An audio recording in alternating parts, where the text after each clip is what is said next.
खुंदक में बिल्ली खंबा नोचे, ये कहावत तो हम सबने सुनी हुई है। ऐसे ही बोल रहा हूँ, स्क्रिप्ट की डिमांड थी, मैंने तो नहीं सुनी थी आज से पहले। लेकिन ये जो कहावत है, ये कहावत अभी हाल फिलहाल में बोली है संदीप रेड्डी वांगा ने। हाँ, वो एनिमल वाला जो कंट्रोवर्सी में आया था, बहुत ही ज्यादा फेमस है भाई और पॉपुलर भी है। ये स्टेटमेंट उन्होंने दी है कि खुंदक में बिल्ली खंबा नोचे, और किसके लिए दी है? बॉलीवुड की one of the most top actress Deepika Padukone के लिए। अब तुम लोग के दिमाग में आ रहा होगा भाई कि ऐसा क्या हो गया, बहुत तगड़ी लड़ाई चल रही है दोनों के बीच में।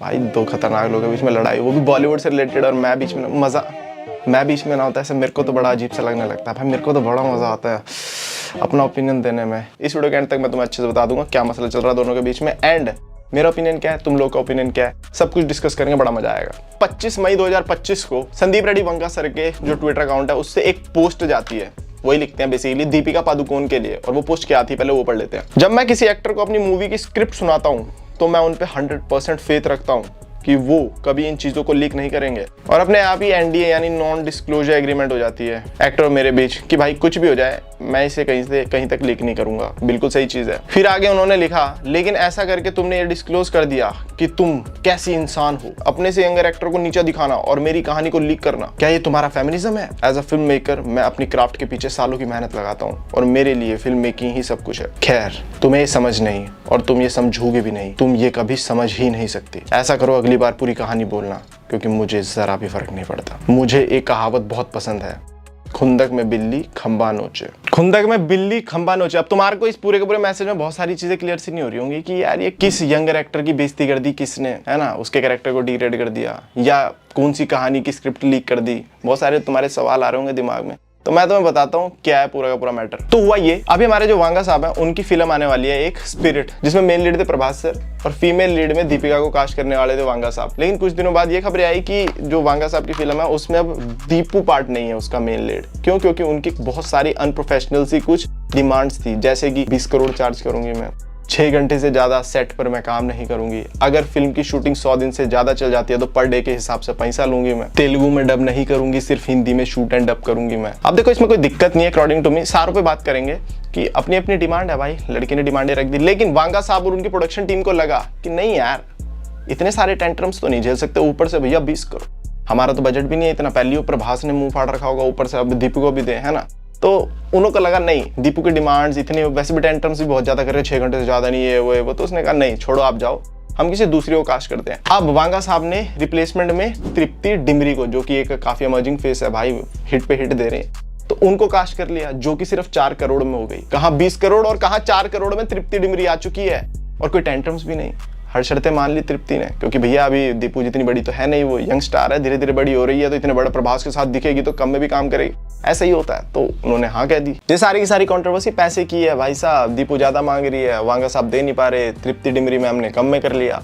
पैसा भाई, असली मैटर अब चालू होता है। तृप्ति डिमरी ने जहां जैसे ही इस ऑफर को हाँ करा, अब दीपिका पादुकोण की जो पीआर गेम है बहुत ज्यादा स्ट्रांग है, तो दीपू के जो भी फैन पेजेस थे सोशल मीडिया पे सारे एक्टिव कर दिए। ला भाई भद्दे भद्दे कमेंट्स तृप्ति डिमरी के खिलाफ, स्लट शेम करना चालू कर दिया, बोलना चालू कर दिया कि भैया तृप्ति डिमरी तो इसलिए ली गई है फिल्म के अंदर क्योंकि भैया बोल्ड सीन्स होंगे, और तृप्ति डिमरी तो एनिमल में बोल्ड सीन्स, ये इसको तो हर फिल्म मिलती है इसलिए क्योंकि ये बोल्ड सीन्स करने से पहले 2 बार सोचती नहीं है, इसका तो करियर ही है। स्लट शेम करना चालू कर दिया, भद्दे भद्दे कमेंट्स। अब तो आधे से ज्यादा कमेंट्स डिलीट हो चुके, लेकिन स्टिल उसकी पूरी गेम बजा दी दीपिका पादुकोण की टीम ने। वो बेचारी एक नई एक्ट्रेस है, अभी अभी मैदान में उतरी है, तुमने कोई ऑफर ठुकराया वो तो एक्सेप्ट करेगी ना, प्रभास के साथ इतना बड़ा डायरेक्टर है, इतना बड़ा हीरो है, तो भाई करेगी वो तो साथ में। बट नहीं, सारी की सारी गेम बजा डाली भाई। यही तो चलता है बॉलीवुड में, जिसके पास पैसा है, पावर है, कॉन्टेक्ट्स है। अब करण जौहर की कितनी सगी है ये दीपू, माफिया तो करण है ही, इसके साथ साथ हमारे सल्लू वल्लू सबकी बहुत सगी है भाई, सबके साथ काम किया है। तो बेचारी तृप्ति की क्या औकात, तो उसकी गेम बजा दी पूरी के पूरे फैन पेजेस ने भैया, उसकी पूरी की पूरी इमेज की मां बहन कर दी। ऐसे में जब बहुत ही ज्यादा हद से ज्यादा बात आगे बढ़ेगी तब जाकर वांगा साहब को बीच में उतरना पड़ा।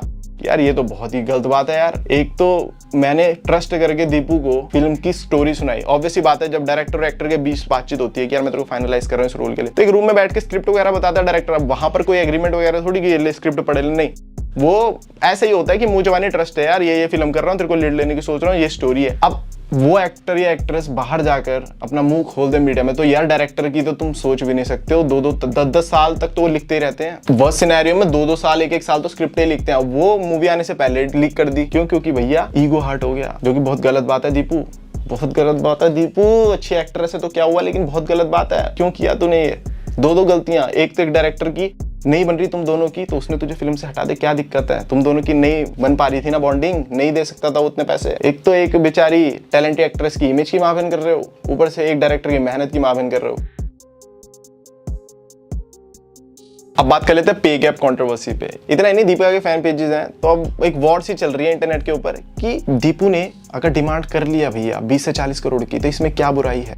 एक्टर को 100 करोड़ मिल सकता है, प्रभास को, तो हमारी दीपू को क्यों नहीं मिल सकता है? तो इसके ऊपर भी जो ऑडियंस है वो बढ़ चुकी है कि बिल्कुल सही चीज है यार, हीरोइन है उसको क्यों नहीं मिल सकता इतना।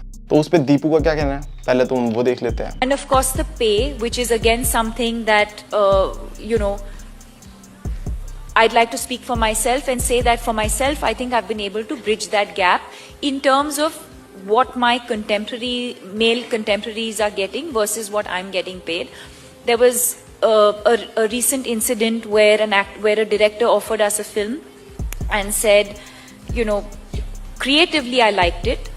And then it came to sort of talking about the monies, and I said, okay, so this is what I would charge, and it kind of went back and forth where he came back and said, actually we won't be able to afford this because we have to accommodate the male, So I said, okay, then tata goodbye, because I know my track record, I know what I'm worth, I know that his films haven't been doing as well as my films have been doing, so it made absolutely no sense. So I was okay to say no to that film based on that one thing, because I just thought it was unfair, and I'm ready today to take those steps or measures or decisions for myself, because I'm going to be able to sleep peacefully at night. I don't think I'd be able to live with that sort of thought, knowing that I've been a part of a film, had the same sort of creative contribution, or bringing the same sort of value to a film but being underpaid. I was not okay with that. My body, my mind, my choice. To wear the clothes I like even as my spirit roams naked. My choice.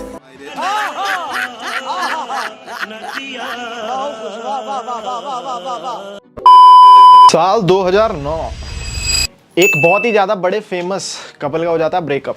पूरे dramatic style में सुनाऊंगा, तुम लोगों को tension मत हो। तो चलिए शुरू करते हैं। एक बहुत ही फेमस कपल का ना ब्रेकअप हो जाता है 2009 में, और उसके बाद से ना उस बेचारे जो बंदा था मेल, उसकी इमेज आज तक ठीक हो नहीं पाई है भाई। उसके ऊपर लांछन पे लांछन लगे जा रहे हैं, उसको पता नहीं क्या क्या बोला जाता है, उसको प्ले बॉय बोला जाता है, मैनिपुलेटर बोला जाता है, चीटर बोला, वो उस इमेज के साथ आज तक जी रहा है। लेकिन मेरे को दिक्कत है स्त्री से। जली ना, तेरी भी जली ना। मैं कौन से कपल की बात कर रहा हूँ पता है? मैं बात कर रहा हूँ दीपिका और रणबीर की। लड़की के ऊपर कोई ना, दीपिका आज तक बिल्कुल दूध की धुली हुई है, लेकिन हमारे रणबीर के ऊपर कितने सारे टैग्स लग चुके हैं, ये पटाया, वो पटाया, ये पटाया, वो पटाया, कैटरीना, आलिया, वो उसकी भाई, वो तो फेमिनिस्ट के टारगेट पर रहता है हमारा रणबीर। साले मजाक बना के रखते हो, भड़ुआ समझे है क्या? ब्रेकअप के बाद से जो हमारी दीपू है उसकी पीआर इतनी स्ट्रांग है ना कि उसने गेम बजा के रख दी हर जगह, मीडिया हाउसेस, हर जगह जितनी लांछन लग सके थे, आर्टिकल पे आर्टिकल निकले हमारे रणबीर के ऊपर। रणबीर ऐसा, दीपू भी बोलती गई। आई एम सॉरी बाबू। लेकिन मेरे को वीडियो बनानी पड़ गई, क्यों? क्योंकि भैया मेरे को गड़े मुर्दे उखाड़ने में बहुत मजा आता है। तो आज अपन देखेंगे क्या दीपू सच में बढ़िया थी और हमारा रणबीर सच में इतना गंदा था। वन बाय वन बात कर लेते हैं। आपका, दादा का, भाई का, सबका बदला लेकर फैजल। 2004 में दीपू बेंगलोर छोड़ के मुंबई आती है सपनों के शहर में, क्योंकि इसको ना शौक था एक्टिंग वगैरह करने का, है ना, एक्ट्रेस बनने का। सुंदर है, प्यारी है, क्या दिक्कत है? वहीं पर हमारे जो निहार पांड्या साहब है, वहां से होती है इनकी मुलाकात। निहार पांड्या साहब भी बिजनेसमैन और मॉडलिंग दोनों कर रहे थे। अब दोनों के जब करियर सेम से हैं तो दोनों की बातचीत हुई तो प्यार मोहब्बत हुआ। तो भैया 3 साल तक रिलेशनशिप बहुत बढ़िया चला। लेकिन दिक्कत आई 3 साल बाद 2007 में, जब हमारी दीपू को मिल जाता उसका पहला ब्रेक ओम शांति ओम में, किंग खान के साथ। भाई मतलब तुम शाहरुख के साथ अगर मूवी मिलेगी तो दीपू के तो भाई स्टैंडर्ड्स यहाँ आने ही थे भैया। फिर वही हुआ जो यूजुअली होता है, ब्रेकअप। हम नहीं रोएंगे अब। अभी तक नहीं हो रहा था 2004 से 7 के बीच में, लेकिन जैसे ही पहला ब्रेक मिला अचानक से ब्रेकअप हो जाता है। Once more! निहार पांडे के ब्रेकअप के बाद दीपिका और हमारे धोनी साहब, इन दोनों के भी जो है कपल्स रिलेशनशिप वाली जो बातें हैं वो बाहर आने लग गई। आर्टिकल्स में दबादब छप रहे इधर उधर के भैया अब दीपू और एमएसडी कर रहे दोनों डेट। क्योंकि हमारे जो धोनी साहब हैं उन्होंने एक इंटरव्यू में बोला भी था कि मेरे को दीपू तो भाई क्रश है, मेरे को तो पसंद है। अब धोनी भाई शाबाश बेटा। सारे आर्टिकल्स में तो ऑफिशियली तो ऐसी कोई खबर थी नहीं, लेकिन हाँ, लेकिन बहुत सारे आर्टिकल्स में देखा गया, लिखा गया, इन दोनों को काफ़ी सारी जगह देखा गया है ना, डेट नाइट्स पे, मूवी नाइट्स पे, इधर उधर हर जगह देखा गया, तो क्लियर हो गया था। यहाँ तक कि ये खबरें भी आई थी कि ये तो सगाई वगैरह भी करने की सोच रहे थे। बंद करो हाथ जोड़ के, मैं I am sorry Babu. But इनका भी ब्रेकअप हो जाता है। अरे मुझे चक्कर आने लग गया अब। क्यों? क्योंकि हमारे जो धोनी भाई साहब हैं उनको पता लगता है कि जो दीपू है ना, इसकी नज़दीकियाँ युवराज से बढ़ रही हैं बहुत ज़्यादा। आग लगा दी, आग लगा दी, आग लगा दी, आग लगा। तो जब युवराज और धोनी भाई साहब अच्छे दोस्त थे, तो फिर धोनी ने अपने स्टेप बैक कर लिया कि नहीं यार, जब यहाँ नज़दीकियाँ बढ़ रही हैं तो मैं क्यों दोस्ती को चुना, तीसरा रिलेशनशिप युवराज भाई साहब के साथ।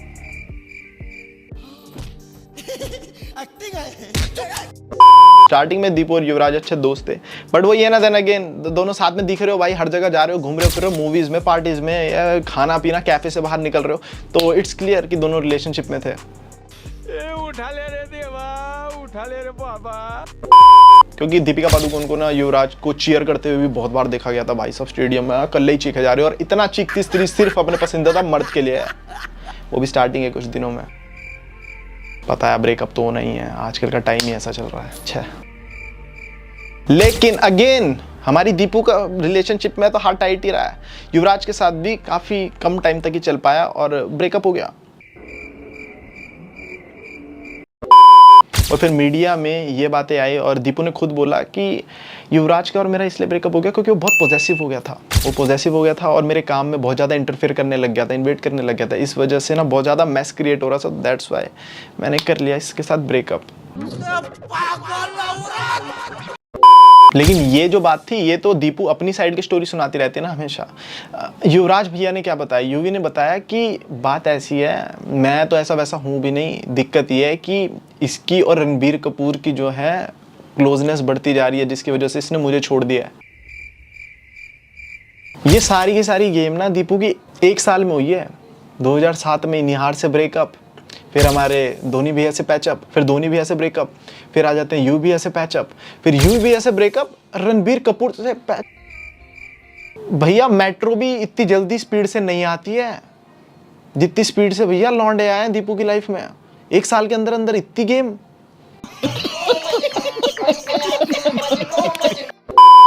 अब यहाँ से रणबीर कपूर और दीपिका का अध्याय चालू होता है। फिर 2007 में डेब्यू फिल्म सांवरिया के लिए डेब्यू फिल्म सांवरिया करने वाले थे हमारे रणबीर कपूर, इंडस्ट्री में एंट्री मारी और स्टारडम की चरम सुख पर तो थी ओम शांति की सक्सेस के बाद हमारी दीपू, तो दोनों के बीच में थोड़ी सी नज़दीकियाँ वगैरह आई। फिर 2008 में बचना हसीनो आई, जिसमें दोनों की क्लोजनेस और ज़्यादा बढ़ गई भैया, प्यार मोहब्बत और ज़्यादा गहरा हो गया। दीपू प्यार में इतनी बावली होगी, उसने उसके इनिशियल्स भी रणबीर कपूर के अपने करवा लिए। ये क्या जरूरी होता है कि मेरे को समझ नहीं आता, प्यार मोहब्बत में ये टैटू क्यों करवा लेते, जब पता होता है कि 1-1.5 साल बाद उस टैटू का R का B बनाना पड़ता है, किसी के S का 8 बनाना पड़ता है, क्यों? शाबाश बेटा। तो ये मैंने तुम्हें पूरी की पूरी बताई हमारी दीपू की लव लाइफ। तो अब तुम डिसाइड करो रेड फ्लैग कौन है। भाई दीपू भी है, मैं तो बोल ही ना रणबीर नहीं था, वो भी था, लेकिन दीपू को भी तो पकड़ो यार। मैं जानता हूं आपको कितनी दिक्कतें आई है। मिलता नहीं वीडियो में, तब तक के लिए हंसते रहो, मुस्कुराते रहो और सब्सक्राइब के बटन को फोड़ दो।